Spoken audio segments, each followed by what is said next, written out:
जय माँ लक्ष्मी। 16 दिवसीय महाव्रत आरंभ हो चुका है महालक्ष्मी जी का। ये कई जगह बहुत विशेष तरीक़ों से मनाया जाता है। मैं कल महालक्ष्मी व्रत कथा पार्ट 1 डाली थी। आज पार्ट 2 देखिए। चिल देवी एंड चौल देवी की बहुत विशेष कथा है। कथा सुनने मात्र से माता लक्ष्मी आपके घर में धन धान से भरपूर कर देंगी। आपके घर में सुख समृद्धि शांति बनी रहेगी। कई जगह इस व्रत किया जाता है, कई जगह नहीं करते। तो आप व्रत नहीं कर पाए तो प्रतिदिन ये 16 दिवसीय महालक्ष्मी व्रत कथा अवश्य सुनिए। सुनने मात्र से आपके घर में धन धान की प्राप्ति होगी। सभी माताओं बहनों से निवेदन है जो पूजा पाठ करती हैं वो व्रत अवश्य सुना करें। तो आइए कथा आरंभ करते हैं। कथा बड़े ध्यान से सुनिएगा, बहुत ही विशेष बहुत ही सटीक कथा है। चलिए। ओम श्री गणेशाय नमः। महालक्ष्मी व्रत कथा आरंभ करती हूँ। पार्ट 2। एक नगर था, मंगल नगर नाम था। उसके राजा का नाम भी मंगल था। तो मंगलपुर में मंगल नाम के राजा का राज करते थे। उनकी 2 रानियां थी, चिल देवी और चौल देवी। तो राजा जो है चौल देवी को ज़्यादा माना करते, वो अति सुंदर थी। उन्हीं के साथ ज़्यादा समय व्यतीत करते थे। कभी कभार चिल देवी के पास जाया करते थे। उनके राज में चारों तरफ सुख समृद्धि शांति थी। वो बहुत ही धर्मपरायण राजा थे। एक दिन वो चौल देवी के साथ ऊपर छज्जे पर बैठे थे, छत पर बैठे थे और बाहर की तरफ देख रहे थे। तो उन्हें बहुत ही सुंदर तालाब दिखाई दिया जहाँ कमल के फूल खिले हुए थे, हंस तैर रहे थे। तो राजा ने देखा, अति मनमोहक दृश्य था। रानी से कहा, हे प्रिय, हे सुंदरी, ये इस तालाब के पास ही मैं तुम्हारे लिए एक सुंदर सा बगीचा बनाऊंगा चारों तरफ। देखिए कितना मनोहर दृश्य है। रानी ने कहा, स्वामी जैसी आपकी इच्छा। राजा ये कहकर वहाँ बागीचे का काम शुरू करा दिए और कुछ समय पीछे वहाँ हरियाली हरियाली हो गई। रंग बिरंगे पुष्प, चिड़ियों की चहकार, मोर, सब वहाँ ऐसे सुंदर अति सुंदर बगीचा बन गया। रानी वहाँ रोज संध्या वेला में घूमने जाती चौल देवी में। कुछ समय ऐसे ही राजी खुशी बीत गया। एक दिन जंगली सुअर बहुत विकराल रूप के काल रूप में उस बगीचे में आ गया और सारे पेड़ पौधे उनकी सुंदरता को बिगाड़ने लगा, तोड़ने लगा। तब सैनिकों उसे भगाने की बहुत कोशिश किए, लेकिन सभी सैनिकों को वो मार गिराया। वो काल रूपी सुअर सभी को मार गिराया। अब ये संदेश राजा के पास पहुंचा। राजा अति क्रोध में आए, सभी सैनिकों से बोले, इस दुष्ट सुअर को चारों तरफ से घेर लो। सब सैनिकों ने चारों तरफ से घेर लिया। अब राजा ने कहा, अगर जिसके रास्ते से ये सुअर निकल गया उसका मैं सिर धड़ से अलग कर दूंगा। लेकिन वो सुअर उसी रास्ते से निकला जिस रास्ते पे राजा स्वयं खड़े थे, उस रास्ते से निकल लिया। अब राजा ने कहा, अब मैं महल तभी वापस आऊंगा जब इस सुअर का मैं अंत कर दूंगा। राजा उस सुअर के पीछे पीछे जंगल चले गए। जंगल गए, उस सुअर को मारा। अधमरा सुअर गंधर्व रूप में आया। बोला, हे राजन, आपके हाथों मेरी मुक्ति लिखी थी। मैं एक गंधर्व हूँ। मैं स्वर्ग में गायन किया करता था। एक दिन मैं चित से भटक गया। मुझे देवताओं ने श्राप दे दिया। मेरा नाम चित्रसेन है। और जब बहुत विनती की तो उन्होंने बताया, पृथ्वी लोक पर एक धर्मात्मा राजा मंगल जब तुम्हारी मृत्यु का कारण बनेंगे तभी तुम्हारा उद्धार होगा। तो आपने मेरा उद्धार किया है। हे राजन, मैं आज तुम्हें ऐसे व्रत के बारे में बताऊंगा जिसके करने मात्र से आपके राज में खुशियां ही खुशियां चारों तरफ फैली रहेगी। तो राजन ने प्रणाम किया और गंधर्व अपने लोक स्वर्गलोक वापस चला गया। थोड़ी दूर जब राजन चलने लगे, एक बटुक ब्राह्मण भोजन की इच्छा से राजा के सामने आए। राजा बोले, यहाँ तो मैं कुछ लिया नहीं हूँ, तुम मेरे साथ महल चलो। बटुक ब्राह्मण ने कहा, हे राजन, मैं आपके साथ महल चलता हूँ। बटुक बालक था वो। बोला, मैं महल चलता हूँ, आप मुझे कुछ कार्य देना। बोले, ठीक है बटुक। तो बोले, हे बटुक, जाओ नदी किनारे से मेरे लिए थोड़ा सा जल लेकर आओ। बटुक बोले, जो आज्ञा महाराज। अब बटुक जैसे ही जल लेने गए, वहाँ देखे बहुत सारी स्त्रियाँ इकट्ठा हुई थी और वहाँ महालक्ष्मी की पूजा कर रही थी। माता महालक्ष्मी की पूजा कर रही। बटुक ने पूछा, हे देवी, आप ये क्या कर रही हैं इकट्ठा होकर? बड़ा शुद्ध वातावरण है। बोले हम माता महालक्ष्मी का पूजन कर रहे हैं। ये 16 दिवसीय माता महालक्ष्मी का व्रत होता है। बोले कैसे होता है आप बताइए।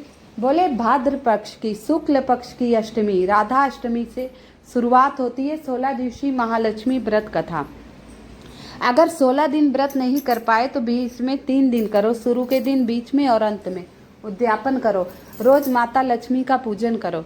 बोले ठीक है। 16 गांठ वाला धागा बांध के इसका पूजा किया जाता है। 16 गांठ के धागा बना लो कच्चे सूत में।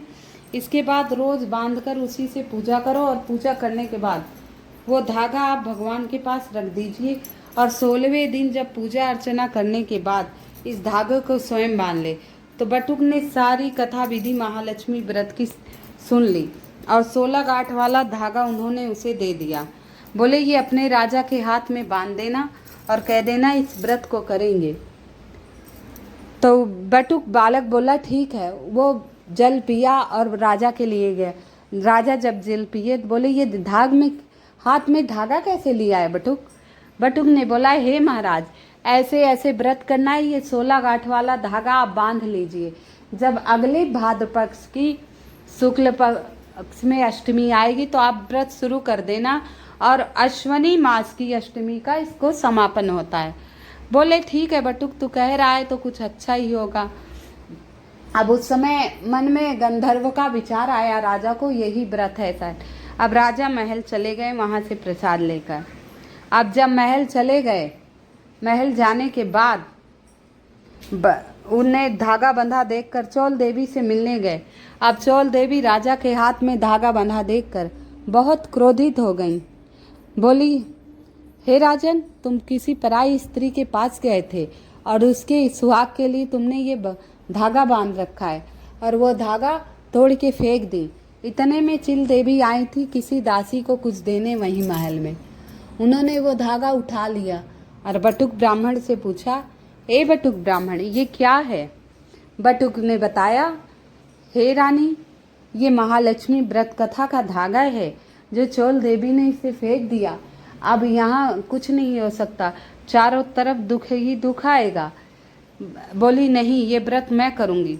अब रानी ने उस धागे को उठा लिया, जो चिल देवी थी उस धागे को उठा लिया और माता महालक्ष्मी से अर्जी लगाई हे माते ये नादान है, इस व्रत को मैं करूँगी। और वो धागा हाथ में बांध लिया। जब अगले वर्ष भाद्र पक्ष की शुक्ल पक्ष की अष्टमी आई तो वो ढोल नगाड़े बजवाई और माता का दरबार सजाई महल में। अब ढोल नगाड़े की आवाज़ सुनकर राजा ने सोचा अरे महालक्ष्मी व्रत आ गया। तो उन्हें ध्यान आया। बटुक से पूछे ये क्या हो रहा। बटुक ने कहा चौल देवी ये धागा आपके हाथ से तोड़ के फेंक दी थी तो ये धागा चिल देवी ने उठा लिया और आज व्रत किया है। अब राजा भी वहाँ जाकर व्रत किए और क्रोधित हो गए चौल देवी पर। वही चिल देवी के साथ रहने लगे। यहाँ उद्यापन का दिन आया। माता लक्ष्मी बुढ़िया का रूप ली और गई चौल देवी के महल में गई उनकी परीक्षा लेने। बोली शायद परीक्षा लेने। बोली हे पुत्री कुछ भिक्षा दे। उनका अपमान करके वहाँ से भगा दिया। तो माता क्रोध में आकर बोली जा तू सुअर रूपी हो जाएगी, तू सुअर रूपी हो जाएगी। यहाँ मंगल और चिल देवी उद्यापन कर रहे थे तो माता आई, उनका आदर सम्मान किया, भोजन कराया, सामर्थ्य अनुसार दक्षिणा दी। तो माता ने साक्षात उनको दर्शन दिया। उन्होंने माता का साक्षात दर्शन किए और पूजन की। माता उनको आशीर्वाद दी और यथासंभव उन्होंने ब्राह्मणों को भोजन कराया, दान दक्षिणा दी और विदा कराया। अब ये रानी सुअर रूपी मुँह लेकर बड़ी चिंतित थी, बड़ी सुंदर थी, लेकिन अब उनका चेहरा खराब हो गया। वो चली गई ऋषि के आश्रम में। वहाँ ऋषि जंगल में एक ऋषि थे, उनके आश्रम में रहने लगी। ऋषि ने पूछा है तुम्हें ये मुख कैसे प्राप्त हुआ, लग रहा है किसी श्राप से अभिश्रापित हो तुम।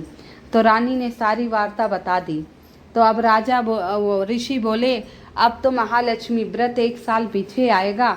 अब उस व्रत को आपको करना है। जब 1 साल बाद भाद्र पक्ष की शुक्ल पक्ष की राधा अष्टमी आई तो ऋषि ने रानी को चौल देवी को विधिवत वो व्रत कराया और उद्यापन किया।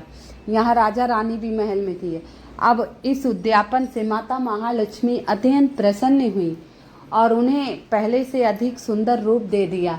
अब वहाँ रहने लगी। एक दिन राजा शिकार खेलने आए। ये माता महालक्ष्मी के ही कृपा से वो श्राप से मुक्त हो गई। अब राजा शिकार खेलने आए, देखा इतनी सुंदर स्त्री और वो आश्रम में रह रही हैं, लग रहा है कहीं की राजकुमारी हैं। ऋषि से जाकर पूछा, हे ऋषिवर, ये सुंदरी कौन है, ये स्त्री कौन है? अति सुंदर है, बहुत आकर्षित कर रही और धर्मपरायण है, पूजा पाठ में लीन रहती, कौन है? तो ऋषि ने कहा, राजन आपने पहचाना नहीं, ये आपकी रानी चौल देवी हैं। बोली, इनका तो मुख सुअर रूपी हो गया था माता के श्राप से। बोले, हाँ, माता ने इन्हें श्राप दिया था। उस श्राप से ये बहुत पछताई और उसके पछतावा होने के कारण ये आ गई हमारे आश्रम में। और आश्रम में जब रहने लगी, सारी बात मैंने सुनी इनकी। तो फिर मैंने कहा, हे रानी, तुम चिंता मत करो, इन्हें 16 दिवसीय महालक्ष्मी का मैंने व्रत करवाया और उद्यापन की। तब से ये श्रद्धा भक्ति से माता लक्ष्मी की पूजन करती हैं। तो राजा रानी से क्षमा मांगे और अपने महल ले गए। रानी भी बोली, गलती मेरी है, मैंने माता का अपमान किया और आप पे बेवजह का शक किया। ऐसे करते रानी ले गए। अब राजा दोनों रानियों के साथ सुखपूर्वक महल में रहने लगे और हर साल भाद्र पक्ष की राधा अष्टमी से 16 दिवसीय व्रत का आरंभ करते। राजा रानी दोनों रहते, नगर में भंडारा करवाते, यथा संभव ब्राह्मणों को भोजन कराकर जितना होता दान दक्षिणा देते। उनके राज्य में अब खुशियाँ ही खुशियाँ थीं। आप सभी से निवेदन है, अगर व्रत करें या ना करें, लेकिन महालक्ष्मी व्रत कथा अवश्य सुने। कथा सुनने मात्र से सारी मनोकामनाएं पूर्ण होती हैं। सुख, समृद्धि, शांति आपके घर में सदा बनी रहेगी। आप सभी से निवेदन करना चाहूँगी, कृपया मेरी वीडियो को लाइक एवं सब्सक्राइब अवश्य कर दीजिएगा। कमेंट में जय माँ लक्ष्मी अवश्य लिख दीजिएगा। आइए माता महालक्ष्मी का बीज मंत्र आप लोगों को बताती हूँ।